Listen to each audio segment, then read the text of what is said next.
Welcome to the Neurokrish Immersion. In this podcast, we are going to explore the Godfather paradox. We start with the novel The Godfather by Mario Puzo. We explore the behavior and temperament of the Godfather. We go on to discuss what it is to be a socially enabled psychopath. We discuss links in neuroscience and popular culture. And we will talk more about who is a socially enabled psychopath and what makes a socially enabled psychopath. Now, The Godfather, the novel, and then the movies, of course, came out years and years ago. And just to recount his story, he was born in Corleone, a small village in Sicily.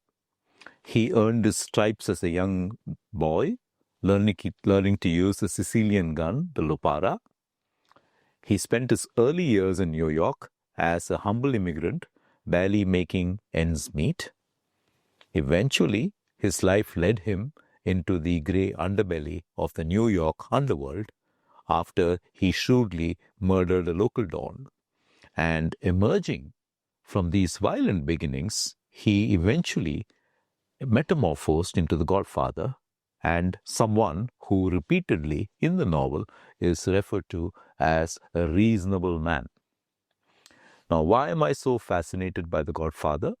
Because The Godfather, both the novel and the movie and the way the character was constructed, is a very good example of psychopathy, but psychopathy that is socially enabled and makes a person extremely functioning. Let's go back and ask ourselves about the mind of a psychopath. The prototypal psychopath has deficits or deviances in some core areas. Problems with interpersonal relationships, problems with emotional expression, and problems with self-control. They often gain satisfaction through antisocial or socially deviant behavior. They do not experience shame, guilt, or remorse for their actions. And this is very, very important to remember. Psychopaths may express guilt or remorse, but they don't feel it. They don't experience it. They do not realize deep within them that they've done something wrong. They lack a sense of guilt or remorse for any harm that they may have caused others.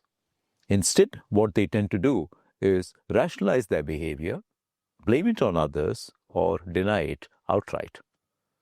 The most important psychopathic quality, perhaps, is the absence or lack of empathy, the ability to feel other people's emotions. And this results often in tactlessness, insensitivity, and contemptuousness. However, they do have a superficial charm about them, and this is enabled by willingness to say anything without concern for accuracy or truth. They also have what's called a shallow affect, which is they don't really feel anything deeply, but they pretend to feel. They pretend very well to feel happy or sad or appreciative or guilty, and these emotions are, because they pretend, they tend to be very short and they tend to be easily forgotten. The average psychopath is impulsive and irresponsible in his behavior, often fails to keep a job, often defaults on debts. They also have a markedly distorted sense of the potential consequences of their actions, not only for others, but also for themselves. One of the things that you will come across very often is of people doing things which are wrong in public view, but believing that they will not be caught. And that's very typical of psychopathy. They don't recognize the inherent risk of being caught, disbelieved, or injured as a result of their behavior. Despite all this, a lot of psychopaths are very good at making a good first impression on you.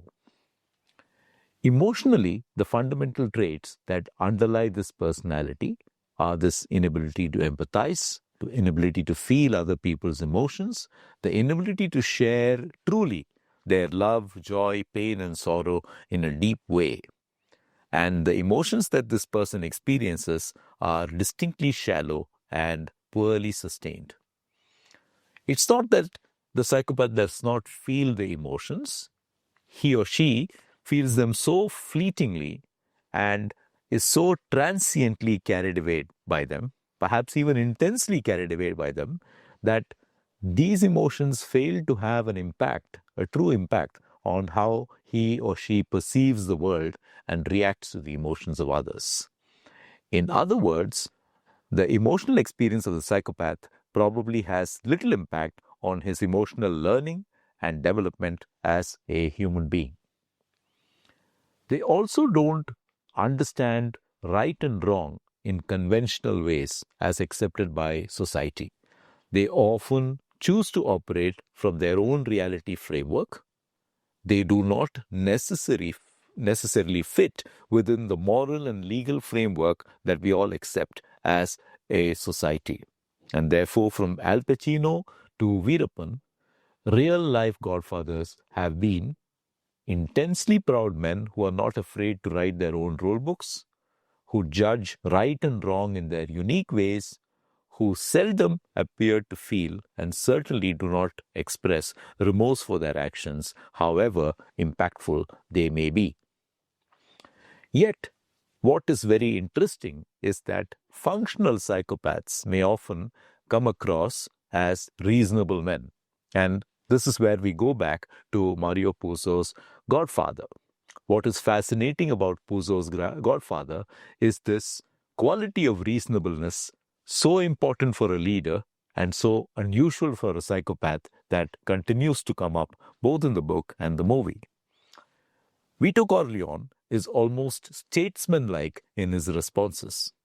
Highly moralistic in his personal values, he is portrayed as having very strong views about appropriate public behavior, family honor, and sexuality in particular, and is seen to frown upon social inappropriateness of any kind.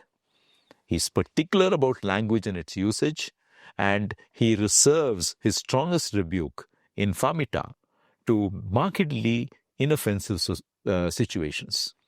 Even so, it conveys squarely to those around him his displeasure about a person, that person's statements or actions. But what strikes one is that right through the book and the movie, the Godfather stands out for his willingness to negotiate. "I will reason with them" is his favorite refrain when confronted with a difficult situation. The primary quality of psychopathy that the Godfather therefore possesses appears to be the ability to be ruthless in achieving his own ends. The second psychopathic quality the Godfather exudes is a distorted reality of the impact of his actions, not quite consonant with traditional expectations or social beliefs, or indeed particularly empathetic. A third, most striking psychopathic quality the Godfather possesses is his ability to manipulate people and situations rather skillfully. His dispensation of favors is usually with a caveat that one day, at an appropriate time, the favors will have to be returned. Hesitation to accept or return the Godfather's favor is viewed with open contempt, suspicion, even derision. Quite contrary to the typical psychopathic personality, the Godfather is slow to warm up, even phlegmatic in his temperament, and he does not exude a superficial charm.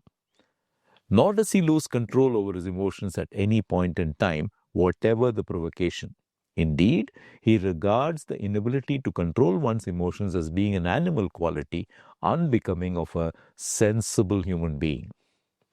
He is also a remarkably sensitive personality, quick to take offense, and very perceptive of the moods, emotions, and reactions of those around him. His ability to perceive social and emotional cues is highly developed, quite unlike the conventional psychopath who appears oblivious to these. Finally, his almost statesman-like willingness to reason makes him stand out from the conventional image we have of the psychopath as a society. And the reason I've called this the Godfather paradox is because Puso's Godfather does therefore present us with a paradox. Cruel psychopath to some, beloved friend and protector to others. A unique combination of sense and sensibility on the one hand, balanced against latent potential for ruthless violence. Does he therefore represent for us the caricature of the socially enabled psychopath is the question that we ask. One particular incident in both the book and the movie do stand out. With a movie producer who refuses to acknowledge or return the Godfather's favor, but owns a beautiful horse, a one-of-a-kind horse, what the Godfather does is to behead the horse and to place it on his bedside table, place the head on its bedside table for the producer to see when he wakes up from sleep. You can imagine the impact of that single action. So there is this ruthlessness, there is this cruelty, yet it comes from beneath a demeanor of exceeding calm and willingness to negotiate. And that is the paradox that we are talking about. I'm going to go back to the psychopathic personality and talk about a few things that help us distinguish people as having psychopathic traits. From an interpersonal perspective, psychopaths have a glib, superficial charm. They have a grandiose sense of self-worth about them. They will come across as feeling very self-important. They tend to be pathological liars. They tend to be cunning and manipulative. From an emotional, affective perspective, they lack remorse or guilt, as I've already said. Their feelings are very fleeting. They quickly pass. They can often be very callous. They lack empathy, the ability to put themselves in the shoes of their fellow men. And they fail repeatedly to accept responsibility. From a lifestyle perspective, they need stimulation. They're very prone for boredom. Their lifestyle can often be very parasitic, and they often tend to be feeding off others, either with their knowledge or without. They often lack realistic long-term goals, and they can often be very impulsive and irresponsible. And from an antisocial perspective, they have poor behavioral control. They are born with early behavior problems. Indeed, many are hyperactive, have what we call oppositional defiant disorder in childhood or conduct disorder. There is often a history of juvenile delinquency, and they often have criminal tendencies, are prone to repeat offenses. Now, from a neuroscience perspective, what differentiates those with positive psychopathic attributes? A famous serial killer in our history is Ted Bundy. And what we learned by studying him was that psychopaths zero in on weaknesses. For example, Bundy picked out his victims from the way that they walked. The other very interesting thing about very functional psychopaths is that they can be ice cool under pressure. Several experiments have shown that those with psychopathic traits are not nervous when they are under pressure. They certainly don't feel emotions the way other people do. And very often, functional psychopaths tend to balance an aptitude for predatory violence with enhanced empathy, the ability to get under the skin of their victims. And those are very unique qualities. In his book, The Wisdom of Psychopaths, Kevin Dutton, a professor of psychology from Oxford, puts forward two moral dilemmas.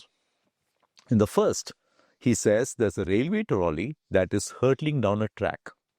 In its path are 5 people who are trapped on the line and cannot escape.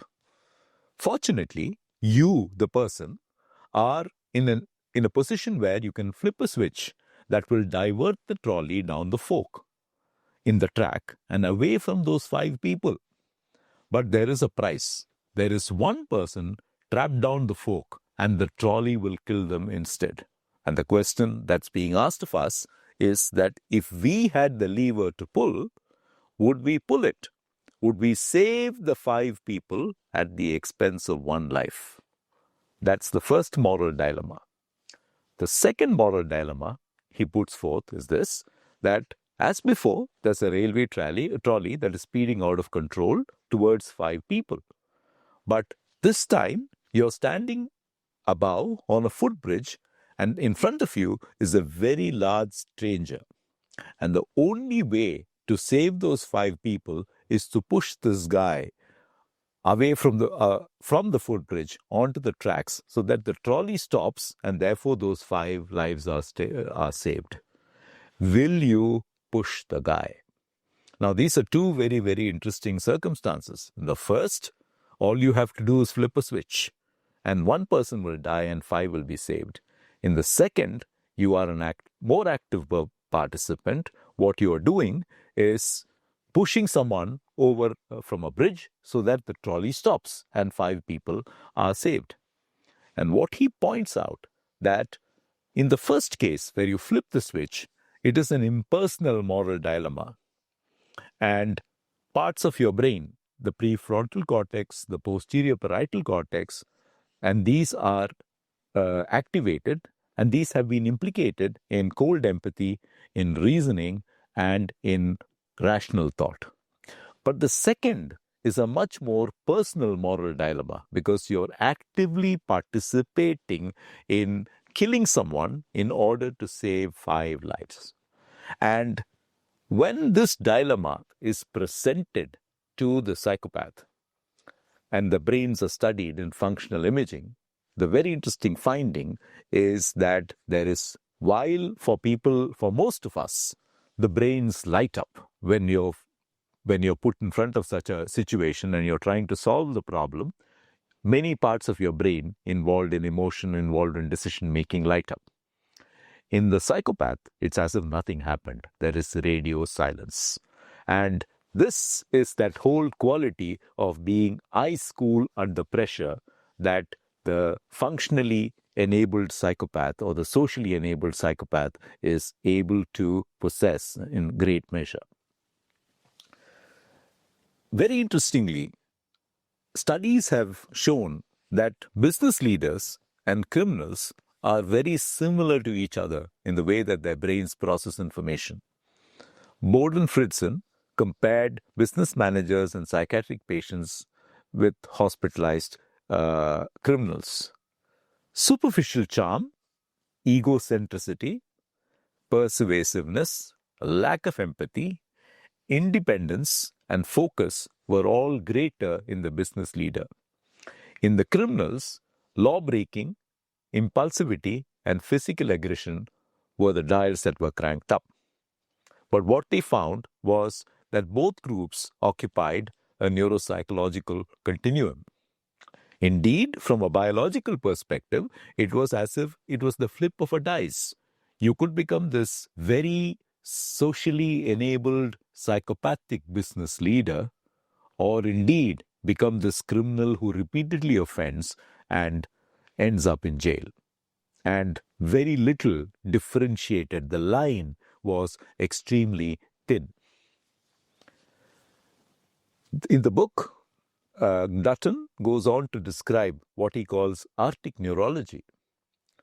It's reported that when Neil Armstrong landed on the moon, he was cool as cucumber, he barely broke sweat, and when the data was reassessed, his heart rate fell rather than rose at the time of landing. Most of us, our hearts would pound away like a trip hammer if we were in a spacecraft and for the first time ever as human beings, we were going to land it on the moon. You can imagine the moment. And yet in that moment, Neil Armstrong did not break sweat and his heart rate fell. Is this an isolated experience? No. In a study, Stanley Richmond looked at bomb disposal operatives. He identified those who had been in the profession for at least 10 years and divided them into the decorated and not decorated groups. The decorated groups had won medals for their valor. The non-decorated groups had the same experience but were not medal winners. Both groups had stable heart rates when they were working. However, in the decorated group, when they started disposing the bomb, and you can imagine this is a high pressure, tense situation that you're disposing a bomb, their heart rate actually went down. They seemed to assume a cold, meditative status. So, what appears biologically is the way the person who is wired in this way seems to be very different from most other people. When confronted with a pressure situation or when confronted with danger, they actually assume a position of intensely being cool. And they are physiologically different and their brains behave differently in those situations. And that seems to define the socially enabled psychopath or the functional psychopath. And we have no reason to believe that that's how successful business leaders are wired too. Very interestingly, we talked about business leaders and psychopaths. It's interesting that saints, seers, may share some of these qualities. So you look at what psychopaths represent: narcissism, impulsivity, lack of a conscience, manipulativeness, pathological lying, being cold and heartless. That's what they represent. What do the saints represent? Love, compassion, gentleness, humility, faithfulness, and trustworthiness. But there are common qualities: being stoic, being mindful, being fearless, being tough, being open to challenges, being utilitarian, having a sharp focus, being capable of having an altered consciousness, energy and creativity being very different, being non-attached, being detached. These are some common qualities that saints and psychopaths probably share. What they perhaps don't share is ruthlessness, empathy, and altruism. The psychopath is ruthless, the saint is empathetic and altruistic. So it's extremely interesting, therefore, that there is this interface between business leaders, saints, and socially enabled psychopaths, especially when it comes to success, especially when it comes to performance in high pressure situations or going through high pressure situations. One of the most interesting modern examples of a very functional person with many psychopathic qualities is Steve Jobs. And you only have to read his biography to understand this. Here are a few comments from his biography. Steve has a reality distortion field. In his presence, reality is malleable. He can convince anyone of practically anything. It wears off when he is not around, but it makes it hard to have realistic schedules. Someone else said, a confounding melange of charismatic, rhetorical style, indomitable will, and eagerness to bend any fact to fit the purpose at hand. The third, it came from willfully defying reality, not only to others, but to himself. He can deceive himself. A fourth, he reminded me of Rasputin. He laser beamed in on you and didn't blink. It did not matter if he was serving a strange purple juice, you drank it. A fifth, sometimes he would throw you off balance by suddenly adopting your position as his own, without acknowledging that he ever thought differently. Do some of these qualities sound familiar? Do you recognize these qualities in people around you? Perhaps the CEO of your company, the vice chancellor of the institution in which you work, or a business leader you have met? You probably do. And that is the functional person with psychopathic qualities, is what I would put to you. So you then need to ask yourself, who is the odd man out? Is Vito Corleone the odd man out? Is Veerappan the odd man out? Is Steve Jobs the odd man out? And the answer really lies in which way you are looking at functionality in these three people. Please remember the commonality. None of these people probably perceived what they did as wrong. They had their own understanding of what reality was, what right and wrong was. They operated by their own rule book. That's the commonality. One was a violent criminal who died a violent end. If you follow the Godfather story, of course, you will understand what happened to the Godfather. And of course, there have been sequels concerning other members of the family. Wonderful characters that Mario Puzo created for us. And then, of course, there's Steve Jobs, a legend in our times, who did have, perhaps, as his biography and as many people who have spoken about him say, an altered sense of reality, of what was right and wrong, and of what he believed and what other people believed. And therefore, I think from Corleone to Jobs, we can think about how a quality like psychopathy, which is thought of as dysfunctional, something that will land you in prison, can actually make you extremely successful and very, very functional. I'll leave it there.